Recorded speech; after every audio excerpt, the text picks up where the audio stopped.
हामीले यो चाहिँ सेकेन्ड पेपरको जुन क्वेसन छ यसमा तपाईहरु सबैलाई थाहा छ यो 70 मार्क्सको चाहिँ तपाईहरुको लिखित एक्जाम हुन्छ सबै लिखित नै हो यसमा हामी थ्योरेटिकल कुराहरु हुन्छ भने तपाईको बाँकी हामी म्याथसँग सम्बन्धित क्वेसनहरु चाहिँ हुन्छ सिलेबस तपाईहरु सबैले हेर्नु भएको छ धेरैले एक्जाममा एकदमै पार्टिसिपेसन पनि लिइरहनु भएको छ र फिडब्याक सेसनमा पनि रेगुलर उपस्थित तपाईहरुको भइरहेको देखिन्छ त्यो हिसाबले गर्दा तपाईहरु धेरै जना यसबाट अनभिज्ञ हुनुहुन्छ भन्ने कुरा मैले विश्वास त पक्कै पनि गर्दैन र यहाँ 10 वटा क्वेसनहरु त राखिएको छ तपाईले यो क्वेसन किनभने हिजो एक्जाम तपाईले दिइसक्नु भएको छ त्यही भएर मैले तपाईलाई क्वेसन तर्फ नै त्यति धेरै अगाडि म समय खर्चिन म अगाडि बढे त्यहाँबाट र हामी अब हामीसँग फेरि टाइम पनि लिमिटेड छ हामी झन्डै 5 भइसकेको छ हामीले 1.5 घण्टामा अझ भनौं 1 घण्टामै सक्नुपर्छ किन तपाईहरुको म्याथ पनि छ त्यसपछि अर्को क्लास फिडब्याक क्लास फेरि अर्को ग्रुपको चाहिँ हुन्छ त्यो हिसाबले गर्दा हामी धेरै गन्थन मन्थन नगरौं र क्वेसन तर्फ नै अगाडि बढौं है क्वेसन नम्बर 1 मा तपाईको नेपालको सार्वजनिक प्रशासनमा अभिलेख व्यवस्थापनमा रहेका समस्याहरूका सम्बन्धमा प्रकाश पार्नुहोस् भनेर क्वेसन सोधिएको रहेछ यो क्वेसन एकदमै इजी क्वेसन छ अब तपाईहरुले कार्यालय व्यवस्थापन सँग सम्बन्धित टपिक हो र यसबाट यो कार्यालय व्यवस्थापन भित्र धेरै कुराहरू पर्छन् त्यो भित्रको एउटा महत्त्वपूर्ण र जो कार्यालयमा नहुने एउटा विषय रहेको छ जसले हामी अभिलेख व्यवस्थापन पनि भनेर भन्न सक्छौं अभिलेख व्यवस्थापन प्रभावकारी भएमा मात्रै कार्यालय व्यवस्थापन प्रभावकारी हुने संगठनले आफ्ना लक्ष्य तथा उद्देश्यहरू प्राप्त गर्न सहज हुने हैन र त्यसैगरी चाहिँ जनताले सजिलो सहज शीघ्र रूपमा चाहिँ सेवा प्रवाह गर्ने भएको हुनाले गर्दा कुनै पनि कार्यालयमा कार्यालय अभिलेख व्यवस्थापन एकदमै महत्त्वपूर्ण चाहिँ रहन्छ र यो अभिलेख व्यवस्थापनलाई प्रभावकारी बनाउनका लागि विभिन्न नीतिगत व्यवस्थाहरू पनि गरिएको छ इभन संस्थागत व्यवस्था पनि गरिएको छ तपाईले प्रत्येक कार्यालयमा हेर्नु भएको छ भने त्यहाँ अभिलेख शाखा भन्ने छुट्टै हुन्छ छुट्टै अभिलेख शाखाको व्यवस्था गरिएको हुन्छ र प्लस चाहिँ अभिलेख शाखामा काम गर्ने कर्मचारीहरू भनेर छुट्टै कर्मचारीहरूको पनि व्यवस्था गरिएको हुनाले गर्दा यसलाई सार्वजनिक प्रशासनमा हदसम्म चाहिँ व्यवस्थित बनाउने प्रयास गरिएको छ तर यति हुँदाहुँदै पनि नेपालको सार्वजनिक प्रशासनमा चाहिँ अभिलेख व्यवस्थापन प्रभावकारी भएको देखिदैन हैन अब त्यो समस्याहरू अब त्यो समस्या चाहिँ के छन् त प्रभावकारी भएको त छैन भनेर हामीले भन्न त भन्यौं तर ती समस्याहरू चाहिँ के हुन् त अभिलेख व्यवस्थापनको सम्बन्धमा चाहिँ देखा परेका समस्याहरू चाहिँ के हुन् त्यो समस्याको बारेमा पनि हामी आजको यो पहिलो क्वेशनमा चाहिँ हामी छलफल गर्छौं र तपाईले सुरुमा अब यहाँनेर अभिलेख व्यवस्थापनको परिचय तपाईलाई सोधेको छैन तपाईले त्यही भएर अभिलेख व्यवस्थापनको परिचय लेख्दा पनि हुन्छ र नलेख्दा पनि खासै केही फरक पर्दैन तर तपाईले लेख्नु पर्ने कन्टेन्ट भनेको चाहिँ अभिलेख व्यवस्थापनका समस्याहरू र हामीलाई परिचय नलेख्दाखेरि पनि केही फरक पर्दैन हैन तर तपाईले लेख्नुहुन्छ भने पनि तपाईको स्पिड फास्ट बनाउनुहोस् लेख्नुहोस् तर यो लेखे बापत तपाईले नम्बर चाहिँ तपाईलाई एक्जाममा दिदैन है ल अब त्यसो भए हामी थोरै बुझौं फेरि हाम्रो यो प्लस फिडब्याक पनि हो हामीले त यस्ता धेरै कुराहरू चाहिँ सिक्नु पर्ने भएको हुनाले गर्दा तपाईलाई यो अभिलेख व्यवस्थापनका समस्या सिधै हिट गर्नु भन्दा तपाईले मैले बुझाउनका लागि भए पनि यहाँ राखिदिएको छु यसको परिचय जस्तै यसले के भन्छ कार्यालयमा रहेका अभिलेखलाई विषय प्रकृति लगायतका आधारमा वर्गीकरण भण्डारण उपयोगदेखि धुल्याउने सम्मको समग्र कार्यको व्यवस्थापन नै के हो त अभिलेख व्यवस्थापन अर्थात् हामीले कुनै पनि कार्यालयमा कार्य सम्पादन गर्दै गर्दा कुनै अभिलेखहरू चाहिँ त्यही कार्यालयबाट सिर्जना हुन्छन् र कुनै अभिलेखहरू चाहिँ के हुन्छन् त अन्य कार्यालयबाट प्राप्त हुन्छन् अन्य कार्यालयबाट प्राप्त भएका अभिलेखहरू हुन् अर्थात् कुनै कागजातहरू हुन् अथवा त्यही कार्यालयबाट सिर्जना भएका कागजातहरू हुन् तिनीहरूको विषय प्रकृति तिनीहरूको महत्त्व तिनीहरूको समयको आधारमा चाहिँ तिनीहरूलाई क्लासिफाई गर्ने वर्गीकरण गर्ने स्टोरेज भण्डारण गर्ने आवश्यक परेको सम्बन्धमा त्यसको युटिलाइज उपयोग गर्ने र चाहिँ त्यसको उपयोगिता समाप्त भइसकेपछि त्यसलाई नष्ट गर्ने जसलाई हामी धुल्याउने भन्छौं हो यो धुल्याउने सम्मको समग्र कार्यको व्यवस्थापन नै के हो त भन्दाखेरि अभिलेख व्यवस्थापन हो र यो नेपालको सार्वजनिक प्रशासनमा अभिलेख व्यवस्थापनसँग सम्बन्धित चाहिँ समस्याहरू देहाय बमोजिम रहेका छन् तपाईले भन्न सक्नुहुन्छ तपाईले भूमिकामा चाहिँ है अब त्यसैले के छन् त अभिलेख व्यवस्थापनको सम्बन्धमा रहेका समस्याहरू जस्तै पहिलो समस्या भनेको चाहिँ के हो त सार्वजनिक निकायमा अभिलेखको संरक्षणका लागि उपयुक्त प्रकृतिका भौतिक संरचनाको अभाव हुनु भन्छ हाम्रो मेन समस्या भनेको चाहिँ के हो त भन्दाखेरि चाहिँ अभिलेख शाखाको व्यवस्था गरिएको चाहिँ हुन्छ अभिलेखमा काम गर्ने कर्मचारीहरूको व्यवस्था पनि गरिएको चाहिँ हुन्छ तर समस्या चाहिँ के छ भन्दाखेरि त्यो अभिलेखलाई प्रभावकारी रूपमा व्यवस्थापन गर्नका लागि भौतिक संरचना चाहिँ हुँदैन। अर्थात् अभिलेख शाखा छ भने त्यो अभिलेख शाखा एकदमै सानो, साँघुरो, अँध्यारो कोठामा राखिएको, भुइँतलामा राखिएको यस्तो किसिमको चाहिँ हुन्छ र त्यसलाई चाहिँ एकदमै मात्रामा हाम्रो भौतिक संरचनाको चाहिँ अभाव भएको देखिन्छ। यो एउटा चाहिँ त्यसको समस्या हो। त्यसैगरी दोस्रो नम्बरमा चाहिँ अभिलेखको व्यवस्थापन गर्नका लागि बनेको जुन कानुन छ, त्यो कानुनको पनि प्रभावकारी भएको देखिँदैन। हामीलाई तपाईँले अभिलेख व्यवस्थापन गर्नका लागि, अभिलेखको संरक्षण गर्नका लागि विभिन्न प्रकारका कानुनहरू चाहिँ बनेको छ। जस्तै अभिलेख संरक्षण सम्बन्धी ऐनहरू रहेको छ, नियमावलीहरू रहेका छन् र ती कानुनहरूको प्रभावकारी रूपमा कार्यान्वयन भएको देखिँदैन। र अभिलेखलाई धुल्याउने सम्बन्धमा पनि विभिन्न कानुनहरू बनेको छ, त्यो कानुनहरूको पनि हामी कार्यान्वयन भएको देख्दैनौँ। यो पनि चाहिँ के हो त अर्को एउटा समस्याको रूपमा रहेको छ।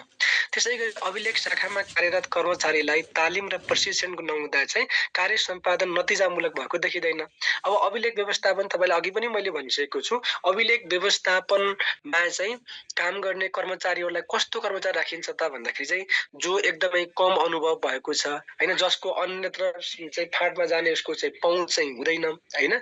अनि त्यसपछि जो करारमा रहेका कर्मचारीहरू चाहिँ छन्, हो त्यस्ता कर्मचारीहरूलाई के गरिन्छ त अभिलेखमा राखिन्छ। तर यो एकदमै नराम्रो कुरा हो नि। तर वास्तवमा अभिलेखमा त एकदमै एक्सपर्ट कर्मचारीहरू राख्नुपर्छ हैन। आइसिटीसँग सम्बन्धित अब सूचना र सञ्चार प्रविधिको ज्ञान भएको त्यस्तो प्रकारको चाहिँ जनशक्ति राख्नु पर्नेमा चाहिँ त्यो राखेको देखिँदैन, जसले गर्दा चाहिँ त्यो कार्यालयको अभिलेखको कामबाट रिजल्ट पनि त्यति राम्रो आएको देखिँदैन। यो पनि एउटा समस्याको रूपमा चाहिँ रहेको देखिन्छ। त्यसैगरी अभिलेख व्यवस्थापनमा आधुनिक सूचना र सञ्चार प्रविधिको प्रयोग नहुनु भन्छ। नर्मली चाहिँ के छ त भन्दाखेरि चाहिँ आइसिटीको प्रयोग गर्न पर्ने हो। तपाईँले अहिले हेर्नुभयो भने चाहिँ हामी चाहिँ पेपरलेस एडमिनिस्ट्रेसनमा गइसकेका छौँ, अर्थात् ई गभर्नेन्समा हामी गइसकेका छौँ। ई गभर्नेन्समा जाँदै गर्दाखेरि चाहिँ हामीले जति सकिन्छ कागजको कम प्रयोग गर्ने, हामीले चाहिँ प्रविधिको बढी प्रयोग गर्नुपर्ने हुन्छ नि त। तर हामीले यहाँ प्रविधिको प्रयोग गरेको देखिँदैन। तपाईँले अभिलेखमा रहेका मिसिलहरू, अभिलेखमा रहेका फाइलहरूलाई हामी स्क्यान गरेर चाहिँ त्यसलाई कम्प्युटरमा फोल्डर बनाएर राख्न सक्छौँ नि त। तर त्यो पनि हामीले गरेको देखिँदैन। त्यो नगर्नु पनि चाहिँ के हो त आफैमा एउटा समस्याको रूपमा चाहिँ रहेको देखिन्छ। अर्को रहेको छ पुनः प्रयोगमा नआउने कागजातहरू नष्ट गर्ने बानीको अभाव हुनु भनेको छ। नर्मली हामीमा तपाईँले सरकारी कार्यालयमा जानुभएको छ भने चाहिँ तपाईँले के देख्नुहुन्छ भन्दाखेरि त्यहाँ एउटा समस्या तपाईँले के देख्नुहुन्छ भन्दाखेरि चाहिने कागजात पनि चाहिँ त्यही ठाउँमा राखिएको हुन्छ, नचाहिने कागजात पनि त्यही ठाउँमा राखिएको हुन्छ हैन। त्यसले गर्दाखेरि चाहिँ के समस्या निम्ताउँछ भन्दाखेरि चाहिँ हामीलाई जुन कागज चाहिएन त्यो कागज त्यहाँ कार्यालयमा भएपछि त के भयो त त्यो अननेसेसरीले चाहिँ ठाउँ ओगट्ने गरेको देखिन्छ नि त। अनि कर्मचारीको कार्यबोझ पनि के हुने भयो त बढ्ने देखिन्छ हैन। जस्तै कुनै सामान हामीले चाहिँ दराजमा राखेका छौँ, अभिलेखको रूपमा राखेका छौँ भने त्यहाँ चाहिने सामान पनि त्यही छ, नचाहिने सामान पनि त्यही छ भने हामीलाई खोज्न पनि त गाह्रो हुने भयो नि त हैन। त्यसले गर्दाखेरि चाहिँ जो सामान प्रयोगमा आउँदैन त्यो प्रयोगमा नआउने सामान हामी चाहिँ धुल्याउनु पर्छ, नष्ट गर्न पर्छ, तर हामी नष्ट गरेको दिँदैन। यो पनि एउटा समस्याको रूपमा रहेको छ। अभिलेख व्यवस्थापनलाई राज्य र कार्यालयले समेत प्राथमिकतामा नराख्नु, त्यही भएर त भनिरहेको छु। अभिलेख भनेको चाहिँ कस्तो ठाउँमा हुन्छ त जहाँ अँध्यारो ठाउँमा राखिन्छ अभिलेख चाहिँ, वास्तवमा त्यो होइन। जहाँ पानी चुइन्छ त्यो ठाउँमा राखिन्छ, जहाँ भुइँतलामा राखिन्छ। हेर्नुहोस् त, यो तपाईँले प्रत्येक कार्यालयको अभिलेख शाखा तपाईँ गएर हेर्नु त्यो कुराहरू पाउनुहुन्छ क्या। अनि त्यहाँ कस्तो कर्मचारी राखिन्छ, अनुभवविहीन कर्मचारी त्यहाँ राखिन्छ, करारमा रहेका कर्मचारीहरू त्यहाँ राखिन्छ। इभन तपाईँको कार्यालय सहयोगीले चाहिँ अभिलेख धानिरहेको चाहिँ भनेपछि त के भयो त कार्यालयले नै अभिलेख शाखालाई चाहिँ प्राथमिकतामा राखेन नि त।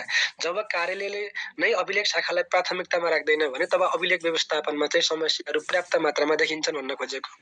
सूचना व्यक्तिगत स्वार्थमा धुल्याउने, लुकाउने र दुरुपयोग गर्ने। अब अभिलेख भनेको त के हो त भन्दाखेरि सम्पूर्ण कुराहरूको चाहिँ फाइलहरू चाहिँ त्यो अभिलेख शाखामा हुने हुनाले गर्दा त्यहाँ त धेरै प्रकारको इन्फर्मेसन हुन्छ, सूचनाहरू चाहिँ हुन्छ। त्यो सूचनाहरू चाहिँ तपाईँको व्यक्तिले चाहिँ दुरुपयोग गर्ने सम्भावना, लुकाउने, नदिने हैन। अनि त्यस्तो गर्ने जुन एउटा प्रवृत्ति पनि चाहिँ बढिदिन्छ। अभिलेख शाखाको सुपरिवेक्षण, अनुगमन, मूल्याङ्कन र पृष्ठपोषण गर्ने कमी छ। अभिलेख शाखामा काम गर्ने कर्मचारीहरूको चाहिँ व्यवहारलाई समय समयमा चाहिँ निरीक्षण गर्ने, सुपरिवेक्षण गर्ने, अनुगमन गर्ने हैन। उनीहरूलाई तपाईँको चाहिँ प्रोत्साहन दिएर हुन्छ कि उनीहरूलाई तपाईँको चाहिँ नसही दिएर हुन्छ कि कसो हुन्छ त उनीहरूलाई चाहिँ त्यो गर्ने काम चाहिँ गर्नुपर्ने हुन्छ, त्यो पनि गरेको हामी देख्दैनौँ। त्यसै गरी अभिलेख व्यवस्थापनलाई कार्य सम्पादनसँग आबद्ध गर्न नसक्नु भनेको छ। राम्रो काम गर्ने कर्मचारीलाई चाहिँ हाम्रो यदि कुनै चाहिँ अभिलेख शाखामा काम गर्ने कर्मचारीको कार्य सम्पादन अथवा काम कारबाही राम्रो छ भने उसलाई पुरस्कार दिने व्यवस्था गर्नुपर्छ। प्रत्येक वर्ष निजामती सेवा दिवस हुन्छ, त्यो दिवसमा उसलाई पुरस्कारको व्यवस्था गरिदिन पर्छ। यदि कुनै कर्मचारीले चाहिँ अभिलेख व्यवस्थापनसँग राम्रोसँग काम गरेन भने उसलाई दण्ड सजायको व्यवस्था पनि गरिदिनु पर्ने चाहिँ हुन्छ। अनि मात्रै चाहिँ के हुन्छ त भन्दाखेरि चाहिँ अभिलेख व्यवस्थापन प्रभावकारी हुन्छ तपाईँले भन्न सक्नुहुन्छ। त्यसैगरी अभिलेख भण्डारण सुरक्षाको पनि उचित व्यवस्था चाहिँ हुँदैन। तपाईँले अभिलेखमा राखेका मिसिलहरू तपाईँको कुहिएको तपाईँले पाउनुहुन्छ, धुजा परेको हुन्छ, मुसाले काटेको हुन्छ, त्यहाँ पानीले तपाईँको भिजाएको हुन्छ, त्यस्तो प्रकारको चाहिँ तपाईँको चाहिँ तपाईँले पाउनुहुन्छ त्यो अभिलेखमा चाहिँ होइन, अभिलेख शाखामा चाहिँ हो। यसको भण्डारण गर्ने काम पनि राम्रो भएन, यसको संरक्षण गर्ने काम पनि चाहिँ के भयो त राम्रो भएन है। यो भनेको चाहिँ के हो त, यसको चाहिँ समस्याको रूपमा रहेको तपाईँले पाउन सक्नुहुन्छ। र तपाईँले निष्कर्षमा लेख्ने भनेको चाहिँ सार्वजनिक निकायमा अभिलेख व्यवस्थापनको सम्बन्धमा देखा परेका समस्याहरूको समाधान गरी कार्यालयका काम कारबाहीलाई प्रभावकारी बनाई संगठनको उद्देश्य प्राप्तिमा यसको प्रयोग गर्नुपर्ने देखिन्छ। तपाईँले यस्तो किसिमको पोजिटिभ किसिमको निष्कर्ष लेख्नुभयो भने पक्कै पनि चाहिँ राम्रो हुन्छ है। ल अब केही छ तपाईँले अभिलेख व्यवस्थापनमा देखिएका समस्याहरूको तपाईँले चाहिँ केही छ भने सोध्नुहोस् है। महिमा म्याम के सोध्छ, अभिलेख व्यवस्थापनमा आधुनिक प्रविधिको प्रयोगको तरिका। हजुर यहाँ यस्तो है, हामी चाहिँ अभिलेख व्यवस्थापनको टपिक पढिरहेको छैनौँ म्याम। तपाईँलाई हामी ठ्याक्कै यो फिडब्याक सेसनमा छौँ, त्यही भएर जुन क्वेसनमा तपाईँ कन्फ्युज हुनुहुन्छ त्यति मात्रै सोध्नु होला है तपाईँलाई यहाँ चाहिँ। बाँकी त हामी हाम्रो क्लासमा त पढिहाल्छौँ नि त्यहाँ चाहिँ होइन। अभिलेख व्यवस्थापनको छुट्टै क्लास हुन्छ, त्यसमा हामी डिटेलली पढ्छौँ। यहाँ चाहिँ तपाईँले कुन हामीले पढिरहेको क्वेसन, हामीले इक्जाममा आएको क्वेसनमा तपाईँलाई के कन्फ्युज छ भने सोध्ने हो चाहिँ है। ल अरू केही सोध्नु भएको छ? कतिवटा पोइन्ट लेख्न पर्यो सर भन्नुभएको छ सन्तोष सरले चाहिँ। अब यो कतिवटा पोइन्ट लेख्ने भन्ने कुरा त तपाईँहरूको चाहिँ स्पिडको आधारमा पनि फरक पर्छ है। तपाईँको राइटिङ स्पिड राम्रो छ भने चाहिँ तपाईँले बढी लेख्न सक्नुहुन्छ। अब स्पिड तपाईँको एकदमै कम छ भने चाहिँ अब बढी लेख्दाखेरि तपाईँले अर्को क्वेसनको समय किल हुन्छ होइन। अनि तपाईँले कस्ता बुदाहरू लेख्नु भएको छ, कस्तो पोइन्ट लेख्नु भएको छ भन्ने कुराले असर पार्छ। त्यही भएर यति बुदा त्यति बुदा भन्ने चाहिँ हुँदैन। तपाईँले तोकेको समयमा जति सकिन्छ बढी लेख्ने हो है। जस्तै 5 मार्क्समा हामीलाई चाहिँ 7 देखि 8 मिनटको समय हामीसँग हुन्छ भने तपाईँले 7-8 मिनटमा कति लेख्न सक्नु त्यति बुदा लेख्ने हो तपाईँले चाहिँ है। त्यही भएर यति नै बुदा भन्ने चाहिँ हुँदैन। सबैको कुरा त्यही नै छ। यो बुदाको कुरा तपाईँलाई मैले भनिसकेको छु। कार्य सम्पादन मूल्याङ्कन भनेको चाहिँ के हो भन्नुभएको छ। कार्य सम्पादन मूल्याङ्कन भनेको चाहिँ जस्तै मानौँ तपाईँ चाहिँ खरिदार अथवा सुब्बा हुनुभयो तपाईँ चाहिँ होइन, अनि तपाईँले चाहिँ तपाईँलाई निश्चित काम गर्ने जिम्मा दिएको हुन्छ। त्यो काम तपाईँले कसरी निर्वाह गर्नुभयो त, त्यसको मूल्याङ्कन गरिन्छ भने त्यो कार्य सम्पादन मूल्याङ्कन। तपाईँले गरेको कामको मूल्याङ्कन हो त्यो है, कार्य सम्पादन मूल्याङ्कन।